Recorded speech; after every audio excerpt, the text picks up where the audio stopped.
Eh bien, Hannah Arendt expliquait comment, au cœur de la catastrophe européenne, s'est glissé un élément de désintégration de nos sociétés telles qu'elles sont aujourd'hui encore, où tout d'un coup, justement, le poison du tri au cœur de la collectivité nationale a commencé à exclure une partie de ceux qui en sont membres, à les faire sortir du monde commun. Elle a souligné comment la dénationalisation, c'est son expression, est devenue alors une arme puissante entre les mains de la politique totalitaire, et comment les États-nations démocratiques ont été dans l'incapacité, écoutez bien les mots, c'est des mots comme d'aujourd'hui, constitutionnels, de garantir des droits humains à ceux qui avaient perdu les droits garantis par leur nationalité. Et comment cela a permis aux gouvernements persécuteurs d'imposer leur modèle de valeurs, même à leurs adversaires. C'est un poison contagieux. Et à partir du moment où l'on épouse cet agenda-là, on épouse l'agenda de ceux qui veulent qu'il n'y ait plus de monde commun.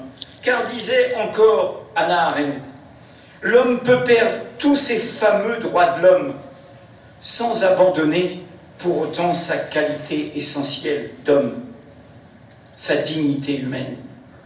Mais, ajoutait-elle, seule la perte de toute structure politique l'exclut de l'humanité. Vous voyez bien que c'est cette réflexion qui fut au cœur de cette formulation-là dans l'article 15 de la Déclaration universelle des droits de l'homme, dont le cher Stéphane Hessel, qui aurait été là avec nous, s'il était encore de ce monde, avait été l'un des collaborateurs pour son écriture. Que dit cet article 15 ? Tout individu a droit à une nationalité. Nul ne peut être arbitrairement privé de sa nationalité, ni du droit de changer de nationalité. Voilà ce que je voulais vous rappeler en conclusion, et dire aussi, pour terminer, que ce que nous avons voulu faire n'est pas un acte de protestation. C'est un acte fondateur. Tous ceux qui ont participé cette journée, cela a été suggéré par des orateurs. J'espère qu'ils feront là où ils sont, dans leur municipalité, auprès de leurs élus, qu'ils relayeront ce que nous avons fait là. C'est comme ça que se font des grands fleuves. C'est comme ça surtout que nous redonnerons à notre jeunesse l'envie de ce monde commun, l'envie d'un idéal commun. Vous avez entendu ces paroles de cause commune, de gens qui ont des origines, des histoires, des engagements différents. Nous avons besoin de ça. Nous avons besoin d'un imaginaire. Nous avons besoin d'un imaginaire qui nous mobilise, sinon il n'y aura que l'imaginaire du ressentiment, de la peur, des haines, ces chemins de perdition qui vont tuer l'idéal. Nous avons besoin nous-mêmes de brandir cet imaginaire, nous-mêmes d'avoir ces mots qui enjolivent au bon sens du terme, qui rehaussent, qui relèvent notre réel pour que nous puissions le transformer. C'est pour ça que nous avons besoin aussi des poètes. C'est pour ça que j'ai parlé tout à l'heure de Kateb Yassine, cet immense poète, romancier, homme de théâtre algérien, mais aussi français, mais aussi ici à Grenoble où il est mort, il est enterré en Algérie. Vous savez, quand il a eu son premier roman, recueil plutôt de ses pièces de théâtre, Le Cercle des représailles, dans les années 50, c'était l'époque de l'état d'urgence. Il avait demandé à Édouard Glissant, ce poète de la Caraïbe, dont l'Institut du Tout-Monde qu'il a fondé nous accompagne aujourd'hui, de le préfacer. Et Édouard Glissant parlait justement, on en a parlé tout à l'heure, de ce lien entre le destin personnel et le destin collectif.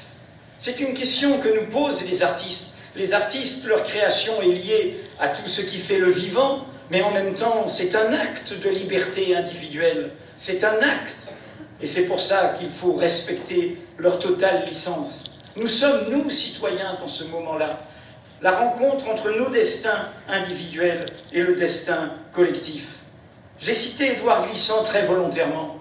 Vous savez, quand Avant le discours de Grenoble, 3 ans avant, le premier poison a été posé, la première étape, la première marche de l'escalier, c'était sous Sarkozy, et là, d'autres marches sont dévalées. C'est Édouard Glissant qui, avec Patrick Chamoiseau, dans un superbe manifeste « Quand les murs tombent », s'est dressé contre, souvenez-vous, ce ministère de l'identité nationale et de l'immigration.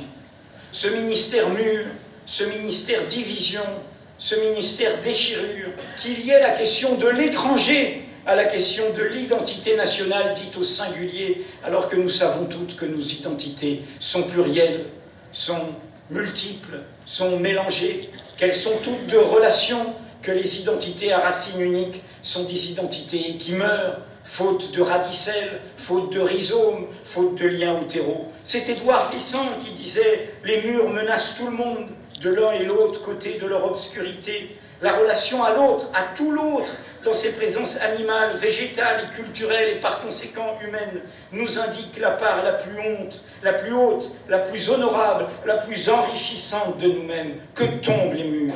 Oui, nous avons voulu dire qu'il fallait que tombe le mur de l'état d'exception permanent, que tombe le mur des haines et des peurs, que tombe le mur de cette déchéance, de leur déchéance, et qu'il faut y opposer notre renaissance, notre façon de nous relever. J'ai cité des poètes, c'est une façon de saluer celle qui n'a pas pu se rendre disponible, mais que nous avions invitée, et j'aurais aimé, avec François Bonnet et toute l'équipe de Mediapart, que ce soit elle qui termine cette journée. Évidemment, c'est Christiane Taubira. Nous avons tout fait pour qu'elle soit là, et pour qu'elle vienne dire ces murmures à la jeunesse à haute voix, ici même. Elle cite ces poètes que je viens de citer, elle les connaît, elle brandit cet imaginaire, elle cite Aimé Césaire. Il n'est pas question de livrer le futur aux assassins d'eau. Elle cite Aimé Césaire, disant « Nous sommes de ceux qui disent non à l'ombre, dire non à l'ombre qui menace, dire non où que nous regardons, l'ombre gagne, l'un après l'autre les foyers s'éteignent, le cercle d'ombre se resserre parmi des cris d'hommes et des hurlements de fauves. Pensons aux Syriens, pensons aux Irakiens. Pourtant nous sommes de ceux qui disent non à l'ombre. Nous savons que le salut du monde dépend de nous aussi, que la terre a besoin de n'importe lesquels d'entre ses fils les plus humbles. L'ombre gagne, je cite toujours Césaire, « Ah, tout l'espoir n'est pas de trop pour regarder le siècle en face.